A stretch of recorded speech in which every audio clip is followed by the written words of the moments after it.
The council said humans needed protection. She asked from whom. The projection flickered to life in the center of the United Nations Assembly Hall, casting an ethereal blue glow across the faces of world leaders who sat in stunned silence. The beings before them were not what anyone had expected when the transmission first arrived 3 days ago. They called themselves the Viridian Council.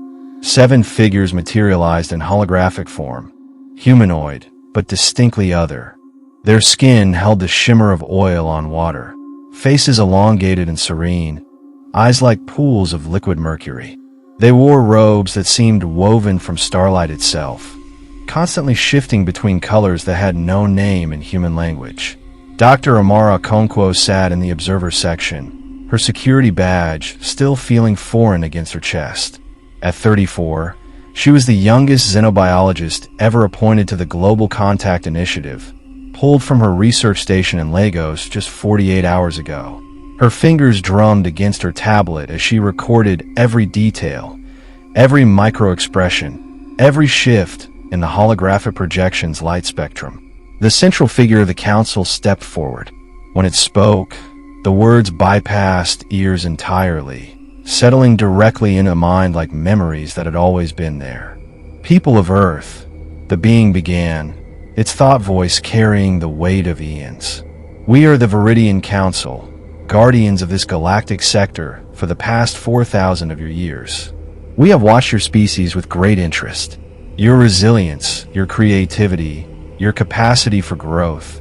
These things are rare and precious in the cosmos. Murmurs rippled through the assembly. The Secretary General raised her hand for silence. We come to you now with both congratulations and grave concern. The council member continued. You stand at the threshold of true interstellar awareness, but you also stand at the edge of great danger. There are forces in this galaxy that would see your potential extinguished before it can bloom. We offer you protection. We offer you membership in the Galactic Concordance, a confederation of 73 species who live under our guidance and security. The hologram shifted, showing images of magnificent cities on alien worlds, beings of impossible shapes living in apparent harmony, ships that move between stars like fish through water. In exchange for our protection, we ask only that you accept our guidance. We will station defense platforms in your solar system. We will provide advisors to help your government's transition to concordant standards. We will protect you from those who would do you harm. Amara's stylus froze above her tablet. Something in the phrasing snagged in her mind like a thorn. Guidance. Standards. Advisors. The Secretary General stood, her voice steady despite the tremor in her hands. We are honored by your offer, and we recognize the magnitude of this moment. But we must ask, protection from whom? Exactly? What is this threat you speak of? The council member tilted its head, an almost predatory motion. There are many dangers in the cosmos. Hostile species, cosmic phenomena, the chaos that comes from unguided development. We have spent millennia creating order from disorder, safety from danger. But specifically, Amara found herself standing before she realized she'd made the decision to speak. Every eye in the assembly turned to her. Her supervisor, Dr. Chun, made a sharp cutting motion with his hand. Sit down, you fool. But she couldn't. Not now. What specific threat currently endangers humanity? You say you've watched us for 4,000 years. Have you identified a particular hostile force that threatens us at this moment? The silence that followed felt like falling. The council member's mercury eyes fixed on her, and Amara felt the weight of that gaze like a physical thing. When it thought spoke again, the warmth had gone from its mental voice. You're Dr. Amara Okonkwo, xenobiology specialist. Published 16 papers on extremophile adaptation and interspecies communication theory. Orphaned at age 7. Raised by your grandmother in Lagos. You should understand better than most the value of protection. The danger of being alone in an uncaring universe. Ice flooded Amara's veins. They knew her, had studied her. How deep did their observation go? The threats we speak of are real, the council continued, addressing the full assembly again. But we do not share detailed intelligence with unprotected species. Such information could itself become a weapon in the wrong hands.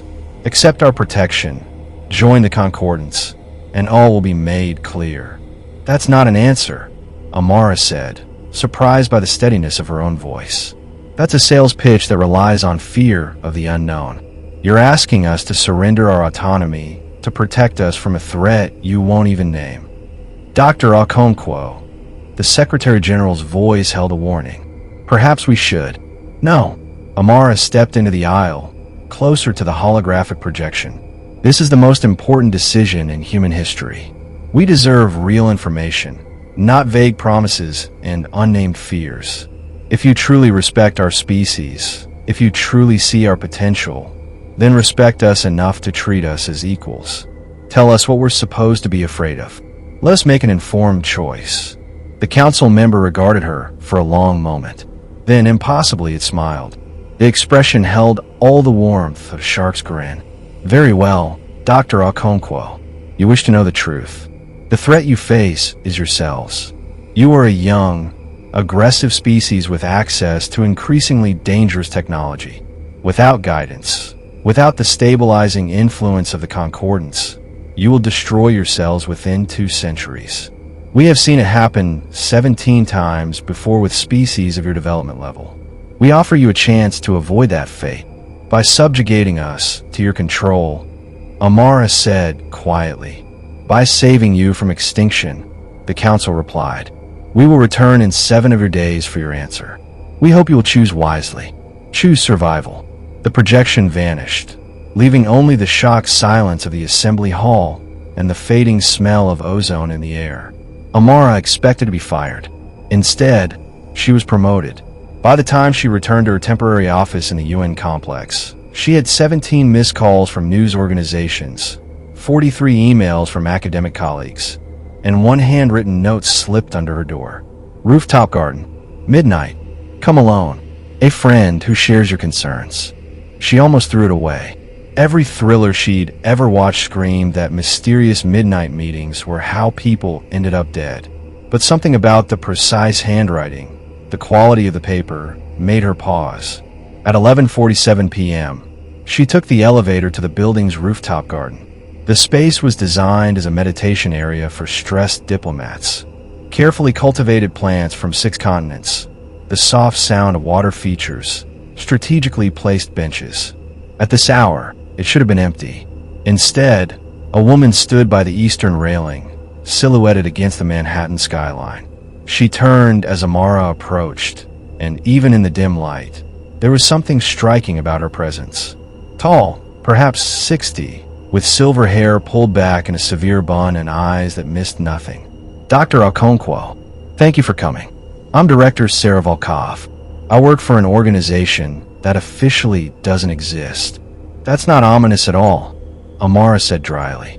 Should I be recording this conversation? You won't be able to. Volkov gestured to the benches, and as they sat, Amara noticed her tablet had gone dark. So had her phone. Even her smartwatch showed nothing but a blank screen. Electromagnetic dampening field. Nothing in or out. We have about 20 minutes before security notices the dead zone and investigates. You know how to make an impression. What do you want? The same thing you do. The truth about the Viridian Council. Volkov pulled out a thin folder. Actual paper, Amara noted. How paranoid did you have to be? And handed it over. This is everything we've been able to compile in the past 3 days. It's not much, but it's troubling. Amara opened the folder. The first page showed a star map with 7 systems highlighted in red. What am I looking at? Those are the last known locations of 7 species that joined the Galactic Concordance in the past 1,000 years.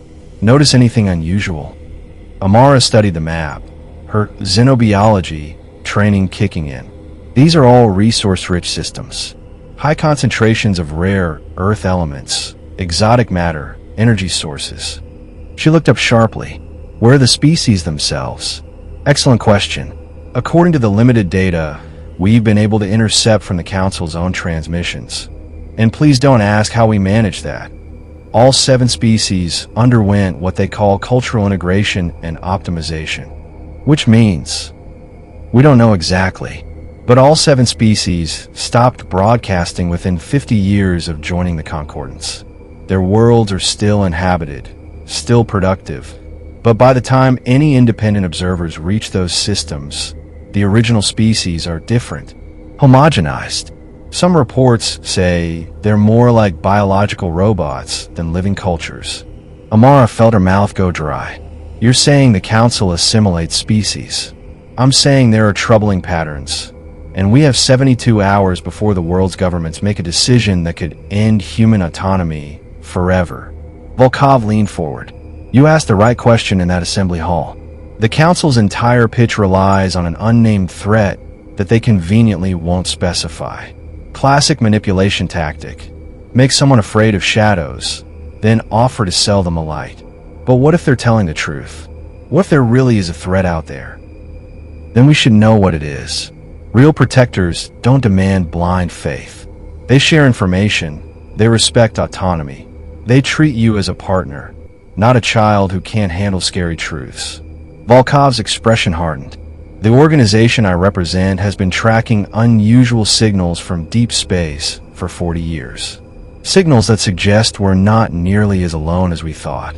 But we've never detected anything that suggests imminent threat.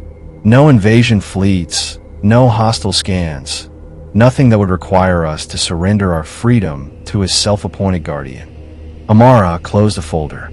Why are you telling me this? Why not go public?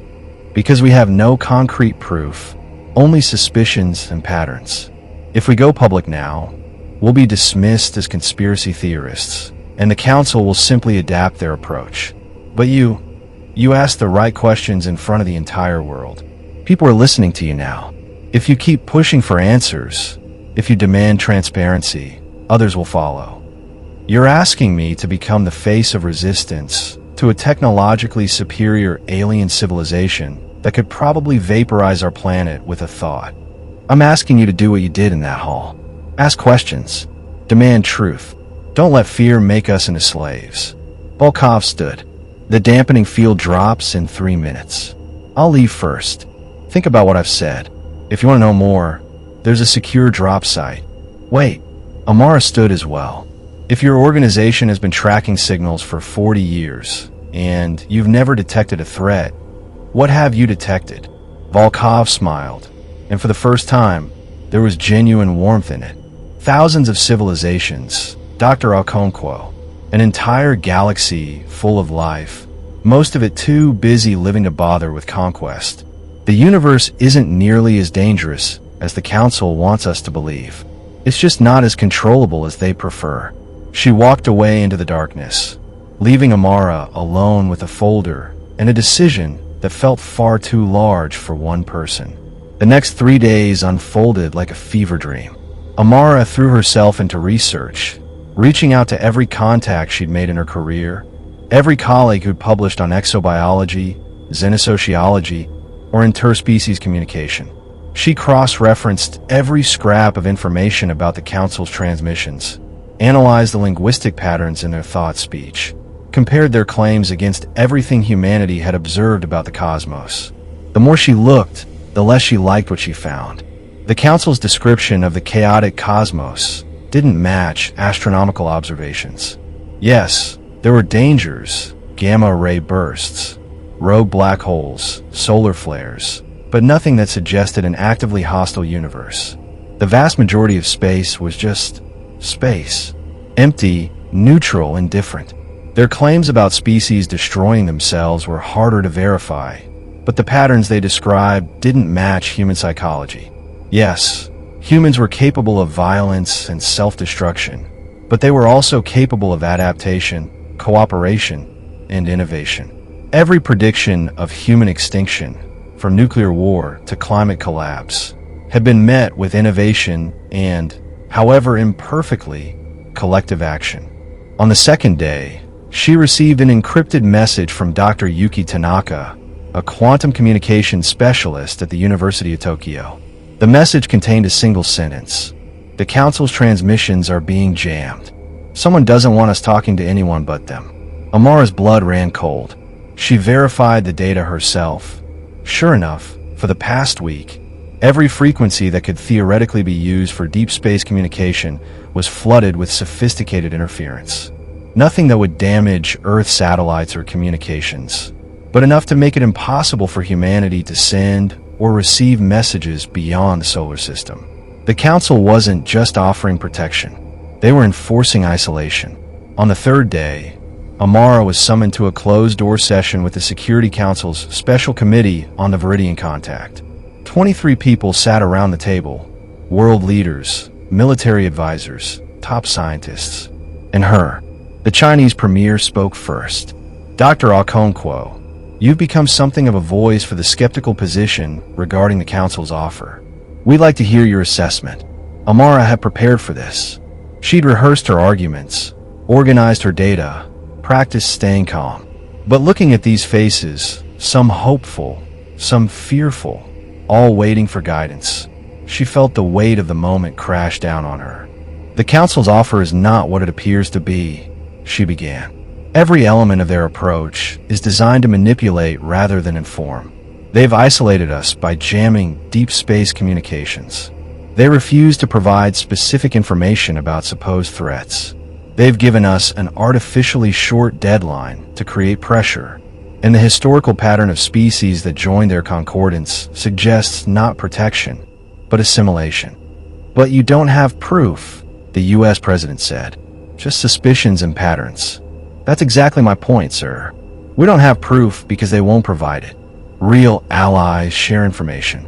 Real protectors respect autonomy. The Council has done neither.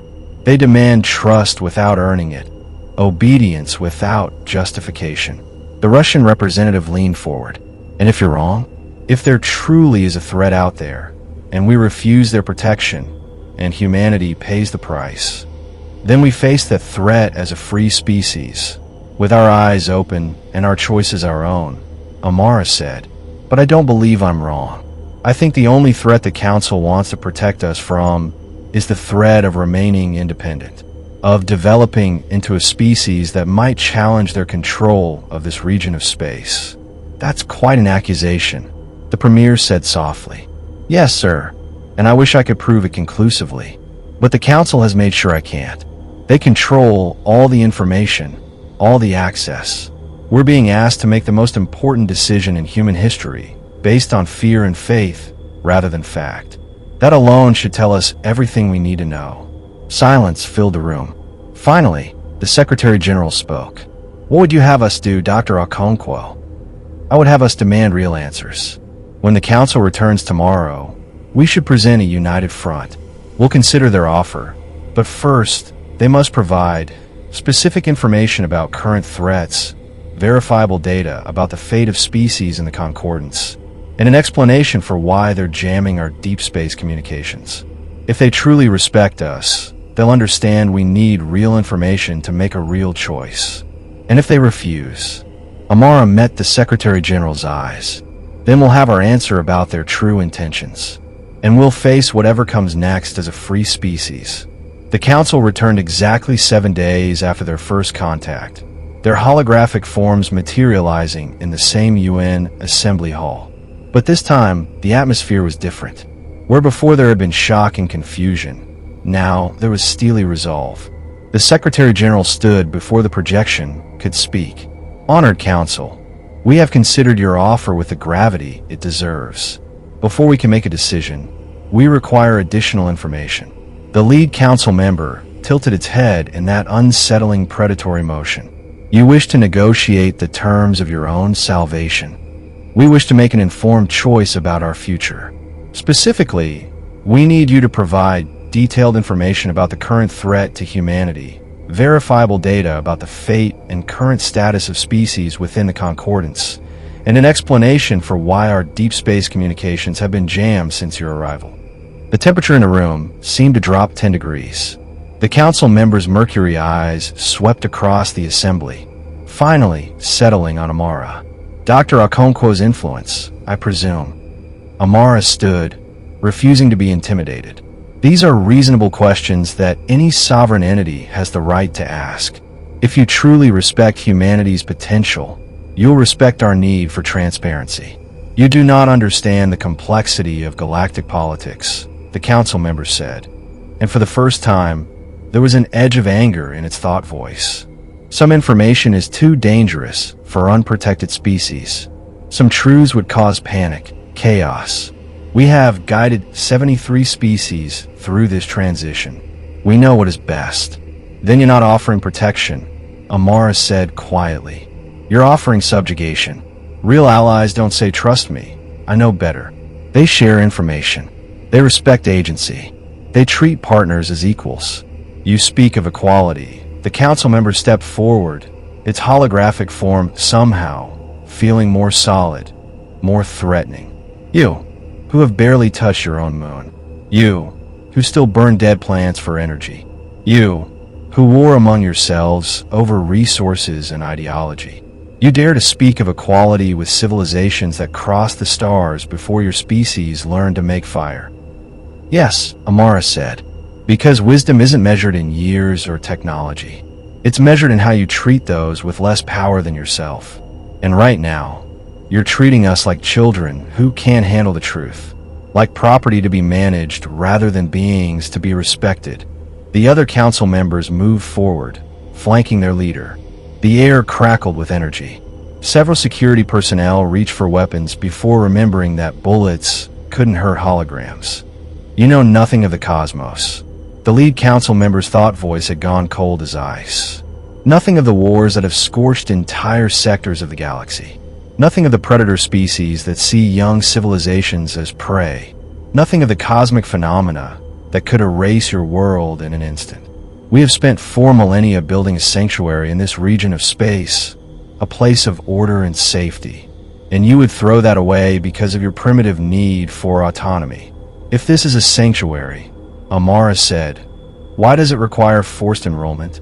Why the manipulation, the information control, the artificial deadline? Sanctuaries offer shelter to those who seek it. Prisons confine those who resist. You are making a mistake that will cost your species everything. That's our choice to make. The standoff stretched like a wire drawn too tight. Amara could feel her heart hammering against her ribs, could see the tension in every face around her. This was it. The moment everything changed, one way or another. Then the council member did something unexpected. It laughed. The sound bypassed ears like their speech, manifesting directly in the mind. And it was not a pleasant sound. You want the truth, Dr. Okonkwo? Very well. Here is truth. The hologram shifted, and suddenly they were looking at Earth from space. Beautiful. Blue. Fragile. There is no great threat coming for humanity. No invasion fleet. No cosmic catastrophe. The threat we protect species from is each other, and themselves. The chaos of unregulated development. The danger of 73 different civilizations with 73 different agendas, all pursuing their own interests without coordination or control. So you lied, the Secretary General said. We simplified. We have found that young species respond better to external threats than to complex political realities. But yes, if you insist on crude honesty, we are the threat we protect you from. We are the only power in this sector capable of enforcing peace, maintaining order, preventing the chaos that consumed the previous galactic civilization. Before the Concordance, this region of space was home to constant warfare, exploitation, suffering. We ended that. We brought order, peace, safety, at the cost of freedom, Amara said. Freedom is chaos. Freedom is suffering. Freedom is the strong exploiting the weak, the advanced crushing the primitive. We offer something better. Unity, purpose, a place in something greater than yourselves. You offer servitude dressed up as enlightenment. Amara shot back. You're not protectors. You're conquerors who've convinced yourselves that domination is the same as peace. The council members' form flickered, and for a moment, Amara saw something beneath the serene facade, something ancient and tired and utterly convinced of its own righteousness. We are 3 billion years old, Dr. Okonkwo. We have seen civilizations rise and fall like waves on a beach. We have learned that left to their own devices, species inevitably choose destruction. The only way to preserve life, to preserve peace, is through guidance, through control, through the Concordance. Then our answer is no.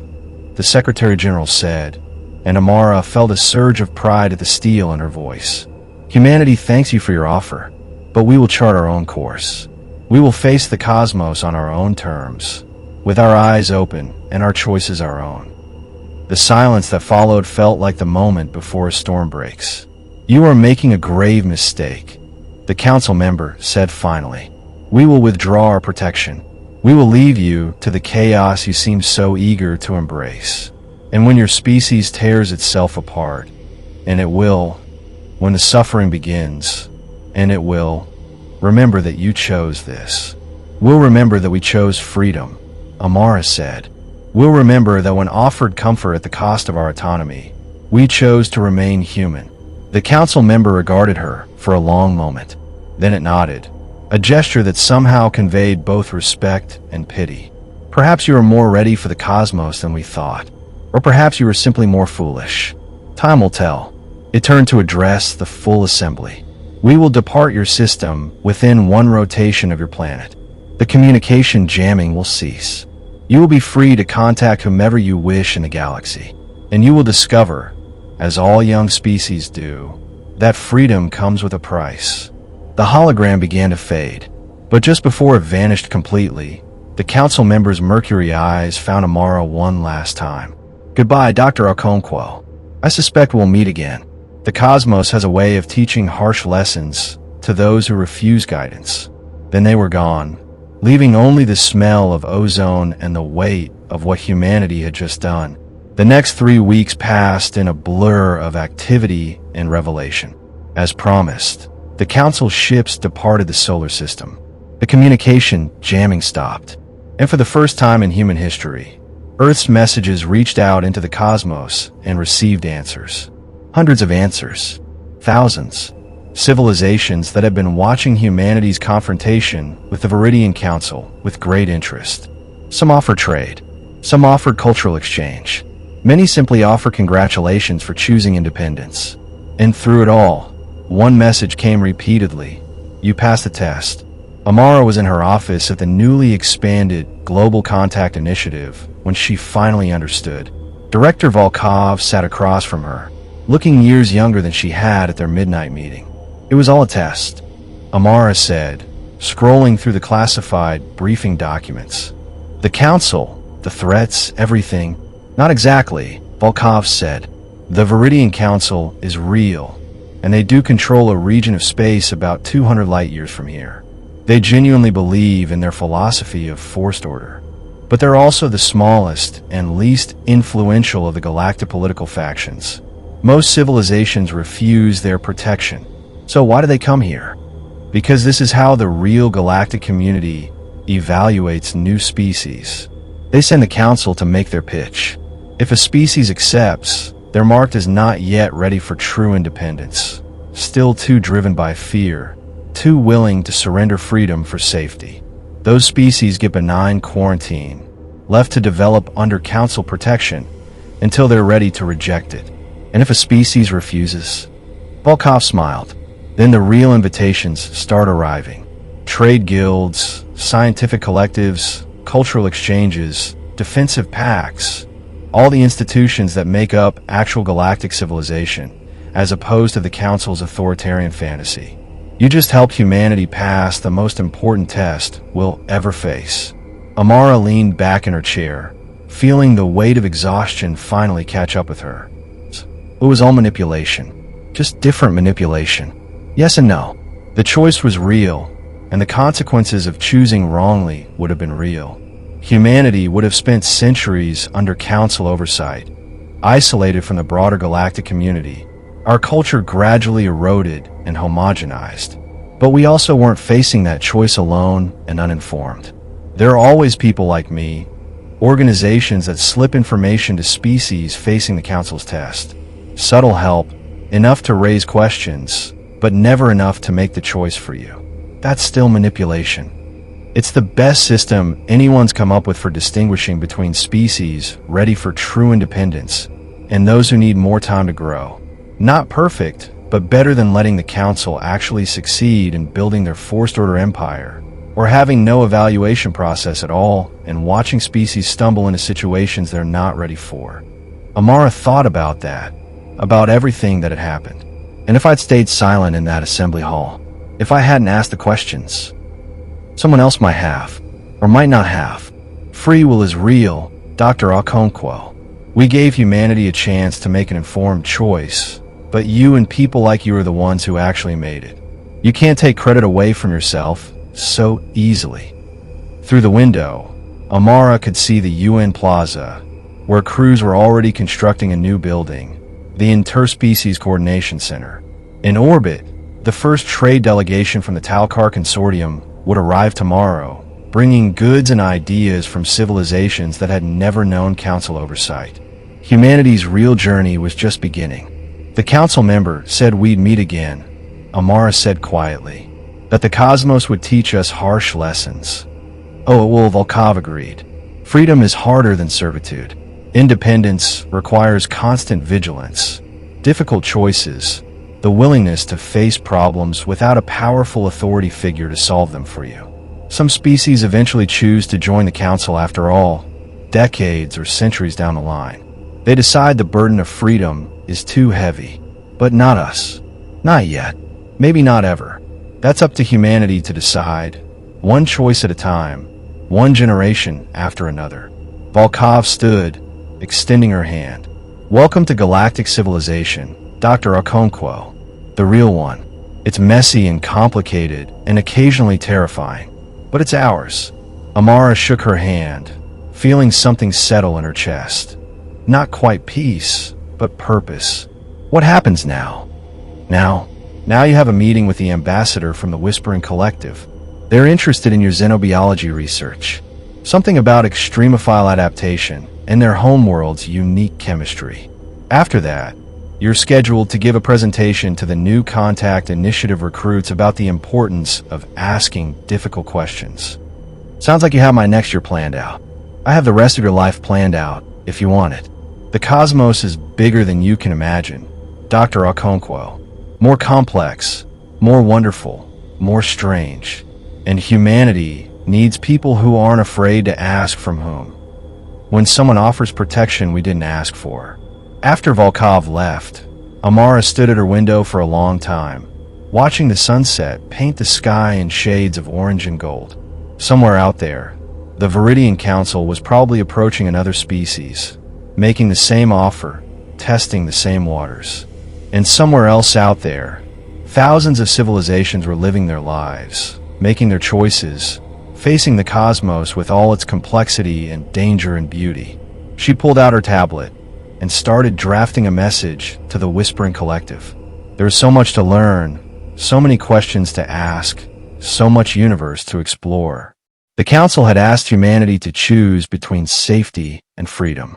Humanity had chosen to be free, and Amara intended to make damn sure that choice meant something.